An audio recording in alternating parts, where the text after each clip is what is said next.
Hola, ¿qué tal? Bienvenidas a todas y todos a Diversid, el lugar donde la diversidad suma. Como todas las semanas estamos con nuestra plática. El día de hoy vamos a hablar precisamente de cómo construir puentes para mejorar nuestra comunicación. Están nuestras compañeras Carmen y Vania. Hola, chicas, ¿cómo les va? Hola Luis, ¿qué tal? Bien, bien, aquí nuevamente con la plática semanal.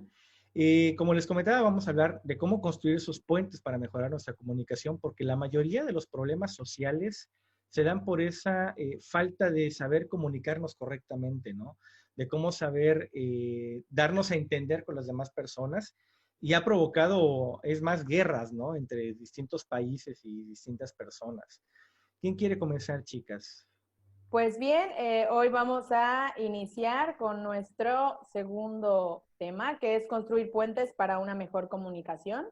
En este tema vamos a tocar, elegimos más bien elementos que influyen en la comunicación, así como pueden influir de una forma positiva, así también pueden ser una barrera.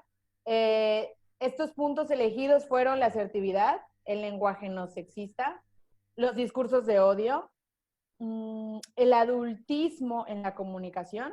Elegimos también voz a las minorías y, para terminar, diversos canales de comunicación. Así que vamos a dar inicio con la parte de asertividad, en donde tú nos Ok, traes algo.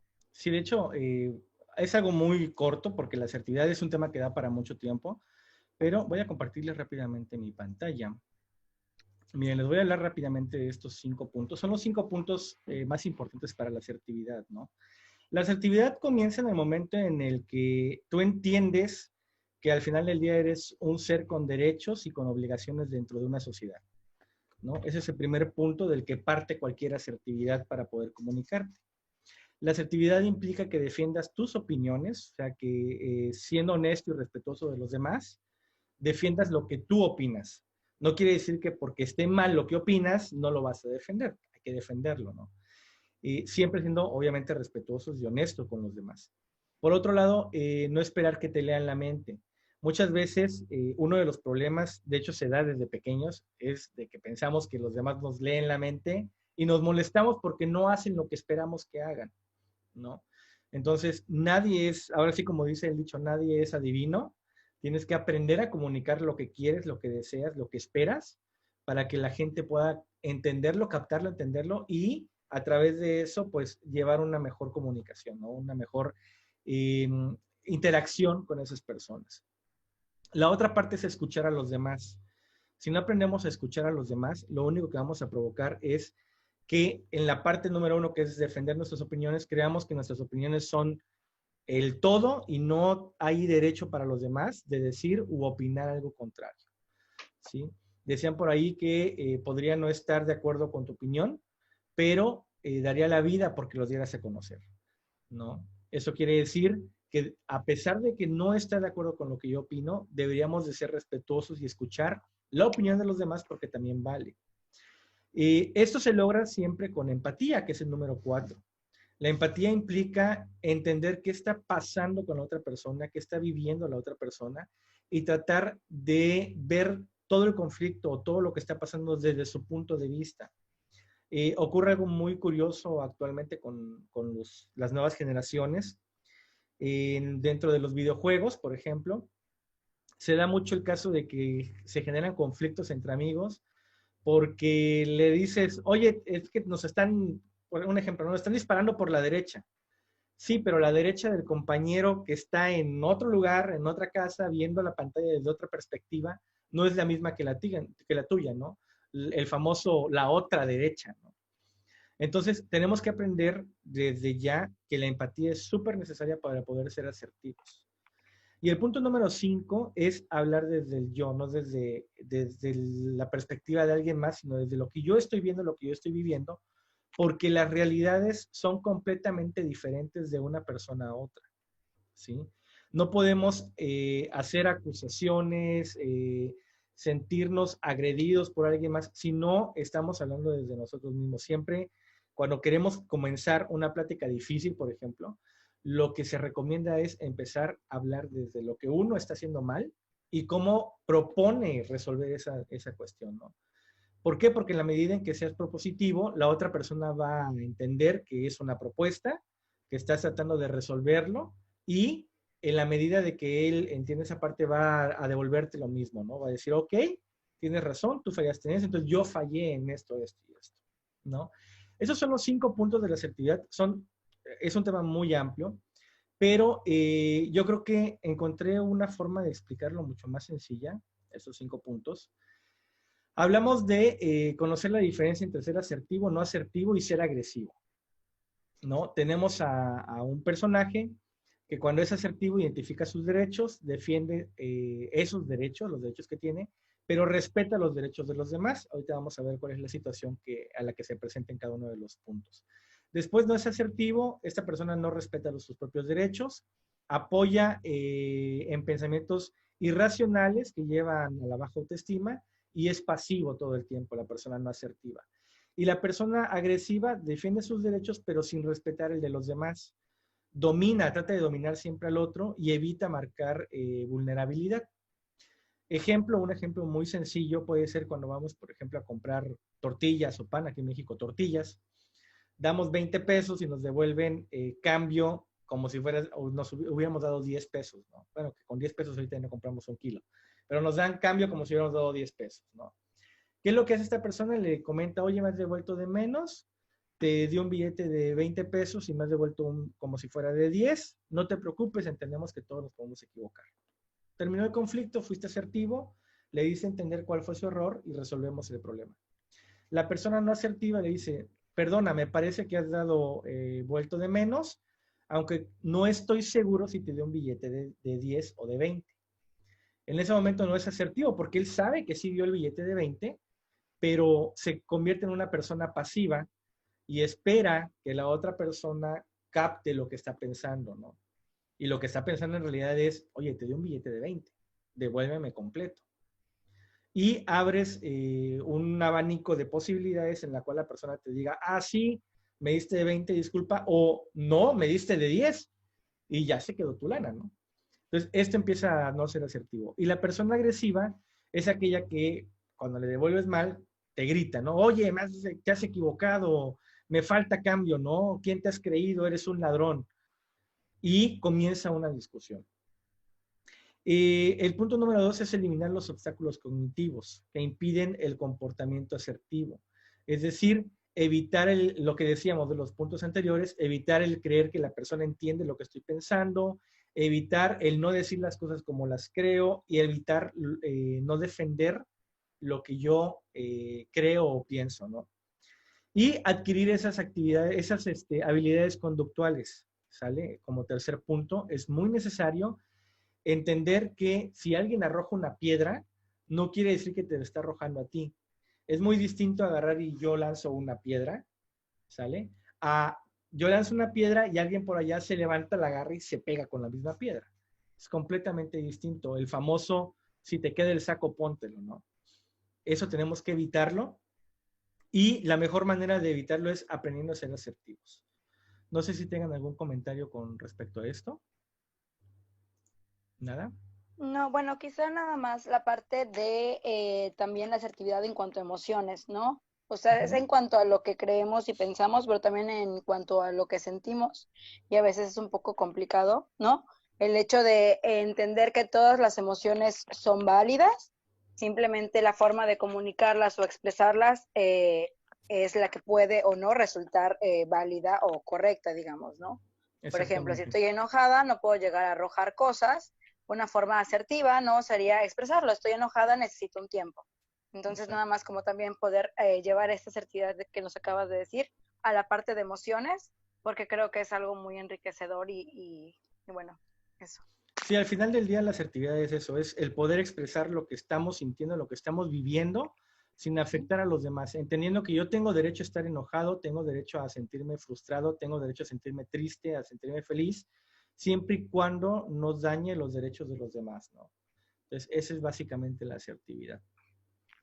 Okay. Gracias. ¿De qué? ¿Qué punto sigue, Vani? ¿Nos Bien, voy a presentar mi pantalla. Ok. Está la parte de asertividad. Y luego vamos al lenguaje no sexista. Esta entendemos que dentro de los puntos que elegimos es una barrera que imposibilita de alguna manera un lenguaje inclusivo.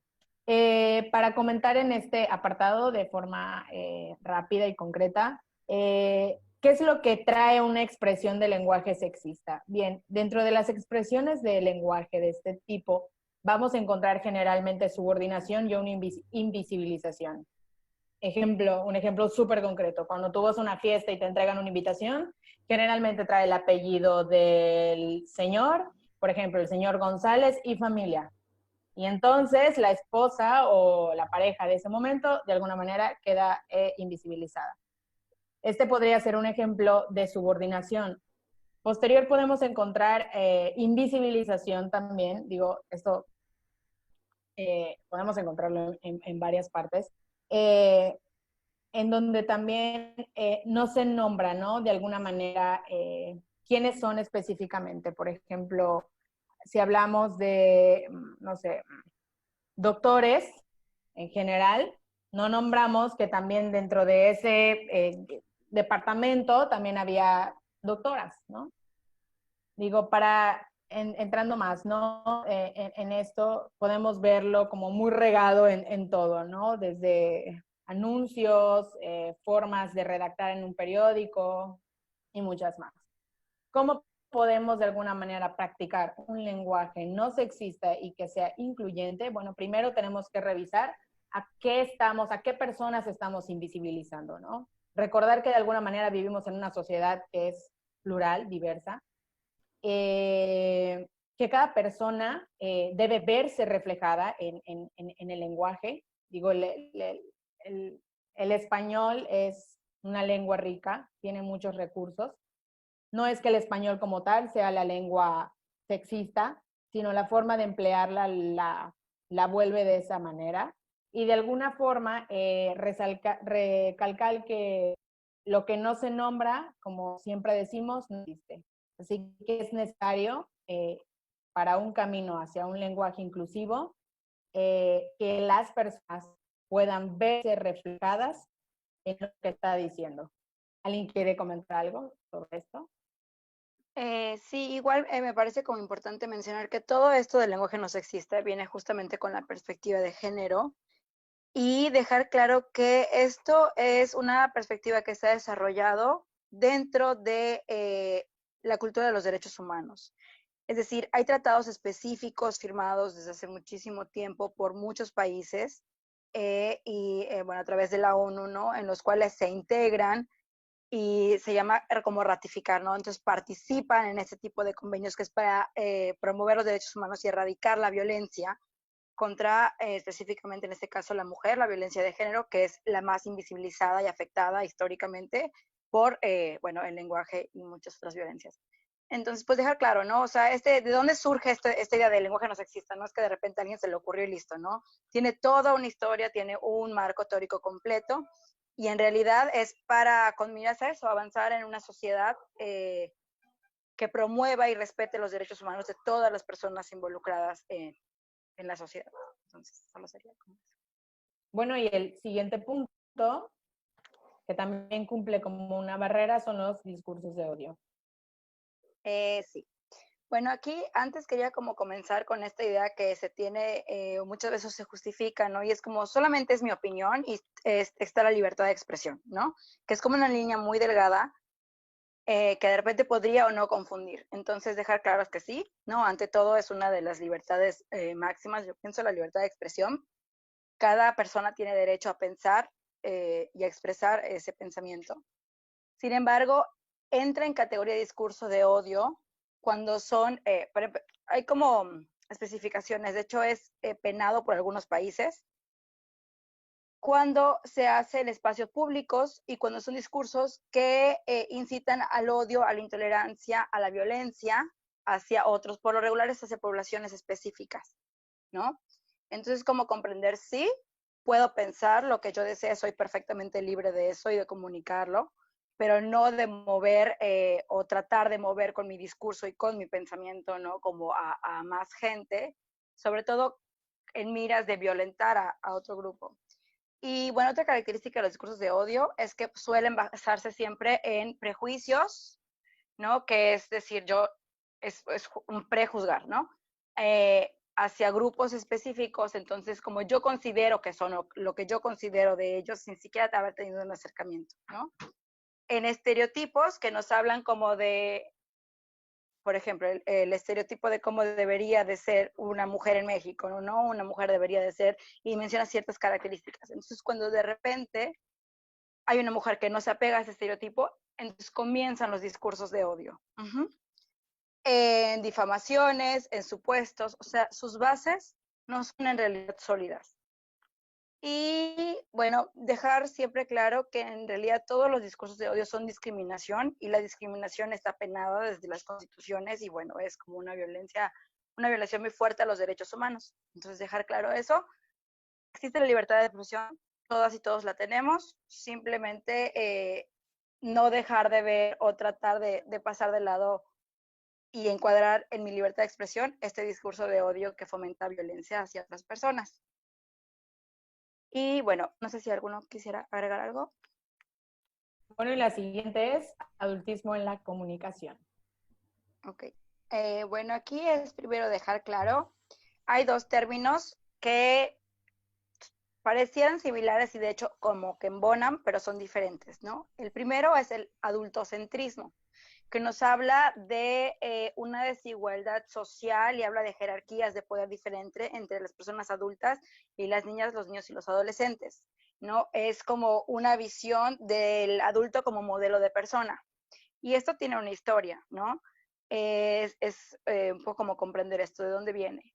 Hace muchísimo tiempo, ¿no? La tasa de mortalidad era muy alta, muy pocas personas, muy pocos niños y niñas llegaban en realidad a la vida adulta. Entonces, eran vistos como proyectos de personas. Y cuando llegaran a ser personas adultas, entonces adquirían derechos, y eran nombrados, y tenían una voz, etcétera, ¿no? No era como un entre para llegar. Pasa que, bueno, con los avances en todas las ciencias, ¿no? En la medicina, las personas pues vivimos mucho más, avances en temas de derechos humanos, se empieza a reconocer los derechos de las niñas, de los niños y los adolescentes. Y se les empieza a reconocer como personas ya al día de hoy por lo que son a la edad, no sé, de 5 años, de 1 año, de 13 años, no como proyectos de personas. ¿Qué pasa con el adultocentrismo? Que a pesar de que se reconocen, ¿no? En documentos esta parte de los derechos de las niñas, los niños y los adolescentes, es algo pues cultural e histórico. Entonces es como difícil de que haya un cambio a la par, ¿no? Con todos estos avances. Tenemos una visión del mundo desde el adulto que protege o la adulta que protege, ¿no? Y es como si los niños y las niñas no pudieran tomar absolutamente ninguna decisión, ¿no? Entonces, comprender que hay campos de acción, ¿no? Pero a lo mejor elegir entre opciones de comida pueden hacerlo, saben que les gusta y que no les gusta, ¿no? Poder elegir en las actividades que los van a involucrar, ¿no? Y no como tomar la decisión de yo sé que es lo mejor para ti, ¿ok? Pero involucrarlos. Del adultocentrismo, que es como desigualdad social, surge el adultismo. El adultismo hace referencia a conductas específicas, ¿no? Y dentro de esas conductas está el lenguaje. A lo que quería llegar es a cómo nos comunicamos con las niñas, los niños y los adolescentes, ¿no? Para empezar, desde necesidades del adulto o la adulta. Y luego en la elaboración del lenguaje, ¿no? Les damos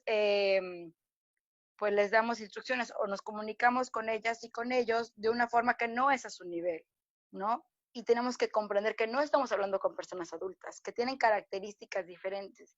Eso no quiere decir que sean personas incapaces de saber qué les gusta o qué no les gusta o de tomar pequeñas decisiones, ¿no? Dentro de su rango de acción cada uno.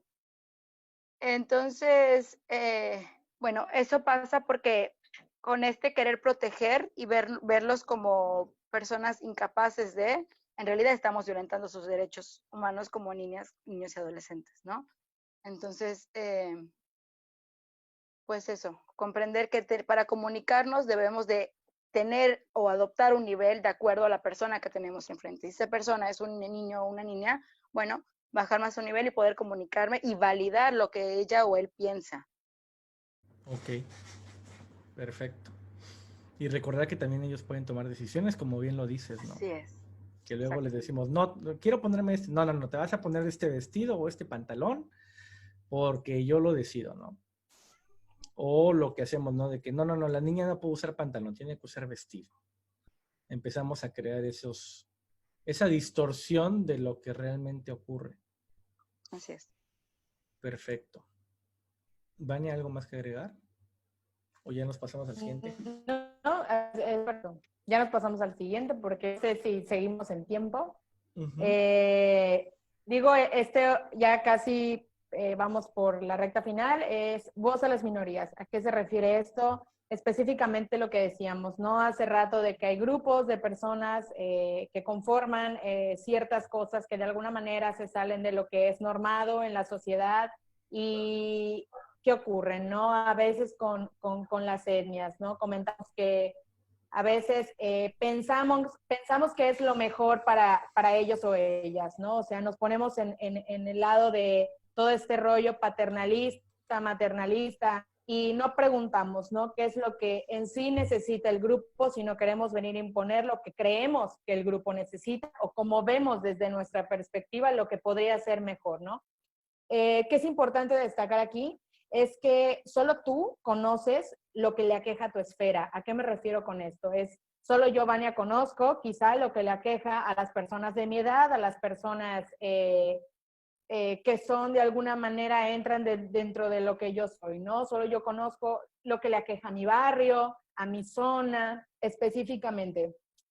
Otra cosa para destacar es no hables por otras personas u otros grupos, otras culturas, qué es lo que podría ser mejor para ellos o ellas, lo que ya había comentado.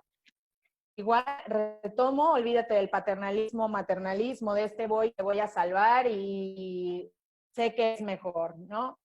Bueno, pues al final no decides tú por las demás personas. Es, como ya lo he súper dicho, qué es lo que necesita ese grupo, pero que venga desde el grupo, no desde lo que yo creo que es mejor, dándoles voz y permitiendo que esas personas hablen por lo que necesitan. Y básicamente es eso, ¿no? Algo ¿Alguien que me quisiera gustaría, comentar? sí, agregar en esta parte es, bueno, desgraciadamente no hay la difusión que debería y el conocimiento que debería de haber en temas de derechos humanos, ¿no? Pero precisamente contemplando desde una perspectiva internacional que esto pasa en todos los países, ¿no? Existen convenciones y acuerdos o derechos específicos para grupos específicos que son vulnerables, o sea, bueno, que han sido vulnerados más bien a través de la historia, ¿no? Entonces, por ejemplo, están los derechos humanos de los pueblos indígenas. Desgraciadamente, no todas las personas lo saben, ¿no? Desgraciadamente, muchas personas pertenecientes a esas poblaciones indígenas no lo saben y de repente es complicado porque no cuentan con las herramientas para poder defender derechos, ¿no?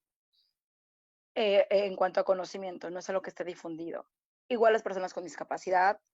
Entonces, poder tener como esta perspectiva de que no solamente todo lo que menciona Vania, sino en los marcos legales internacionales hay listas de derechos humanos específicos para ciertas poblaciones específicas porque es reconocido y es sabido que a través del tiempo han sido vulnerados sus derechos, ¿no? Entonces, pues nada más como mencionar esa parte que me parece importante. Y ya, Luis, no sé si quieres agregar algo más. No, creo que queda muy claro el tema. Al final del día es eso. En México hemos vivido mucho de eso. En Chiapas los zapatistas, que al ver que no se les hacía caso, pues se levantaron en armas, ¿no?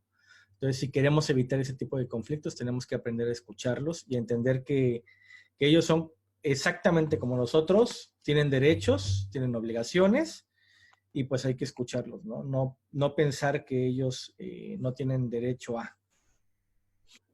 Y el último punto, pues es diversos canales de comunicación. Digo, y en este apartado platicábamos antes que es todas las formas que hay disponibles para poder ser usadas y de alguna manera tener una comunicación fluida en donde todas y todos y todes podamos entendernos y llegar a diálogos, ¿no?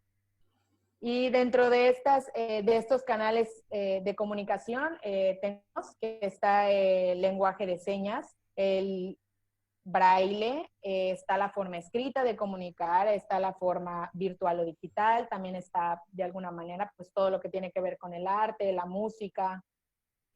Ok, algo que me parece igual como importante de contemplar es que al momento de comunicarnos, de presentarnos ante otra persona, ¿no? Para tener un diálogo,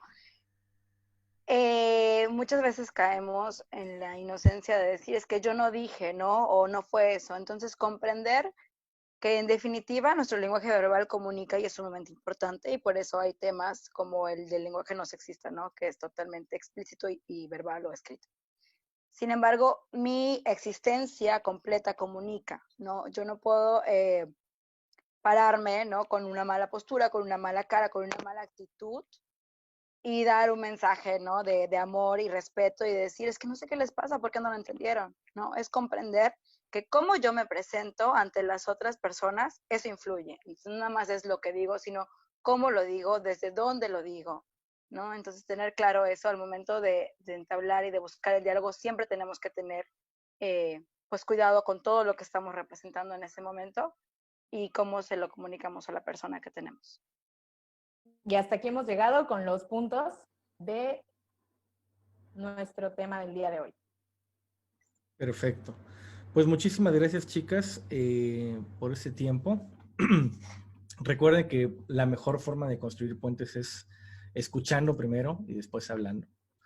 Espero que les haya gustado el tema. Si les parece interesante, regálenos un like, compartan y déjenos un comentario. Nos encantaría saber qué están pensando. ¿Qué tema de estos temas que tocamos el día de hoy, que son varios, cuál les gustaría que pues toquemos un poco más profundo, ¿no? Y no sé si tengan algo más que comentar, chicas, algo que decirle a nuestra audiencia. Nada, bueno, entonces nos vemos en la próxima transmisión. Ya saben, es una transmisión semanal y cualquier cosa, déjenos comentarios. Nos vemos, chicas, hasta la próxima. Hasta Gracias. luego. Bye, bye. Hasta luego. Bye.